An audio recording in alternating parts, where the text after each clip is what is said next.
4 miliardi e 361 milioni di euro. Come?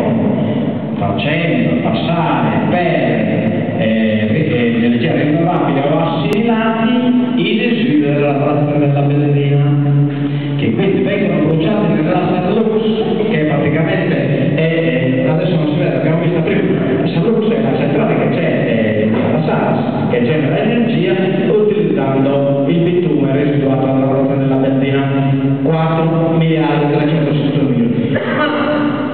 La vera il 71% del finanziamenti del CIP 6 si pagano sul consumato e non sul venduto, sul prodotto, perdono in questo giochetto 5 miliardi e 361 milioni di euro.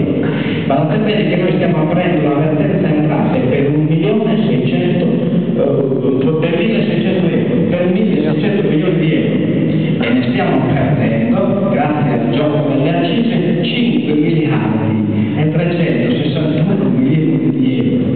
Cioè, se le accise venissero pagate sul prodotto e non sul venduto, perché noi incassiamo le accise solo sulla benzina che consumiamo noi, però noi produciamo il 60% della benzina che si consuma in tutta l'Italia, cioè praticamente non abbiamo nessun riscontro per l'inquinamento che l'industria petrolifera causa.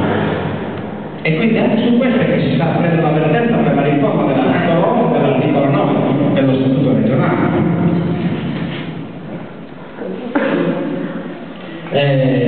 Sardegna nucleare? Vediamo un altro aspetto della Sardegna nucleare. Questa centrale che è stata per l'Areva, che poi il gruppo, diciamo così, che dovrebbero costruire qua, il contratto che ha fatto Berlusconi è proprio una centrale di tipo Areva. Areva è una di quelle società che gestisce l'uranio, una di quelle 4 sorelle che sono i padroni dell'uranio nel mondo, che quando pone in cattivo tempo il prezzo dell'uranio. Quanto gli occorre? 1 miliardo di metri cubi di acqua dolce all'anno. Troverete le pieghevoli che abbiamo distribuito che la Francia dedica il 40% dell'acqua dolce al raffreddamento delle centrali nucleari. 40%. E cioè stiamo parlando di 300 metri cubi d'acqua al secondo. 300 metri cubi d'acqua al secondo. Immaginatevi voi una centrale nucleare del CIRAS, tutta quell'acqua che oggi consuma la 3A, tutte quelle coltivazioni e così via sparirebbero, perché tutto il fiume Tirso sarebbe dedicato unicamente alla centrale. Tra l'altro, per motivi tecnici, noi non potremo usare quella corrente.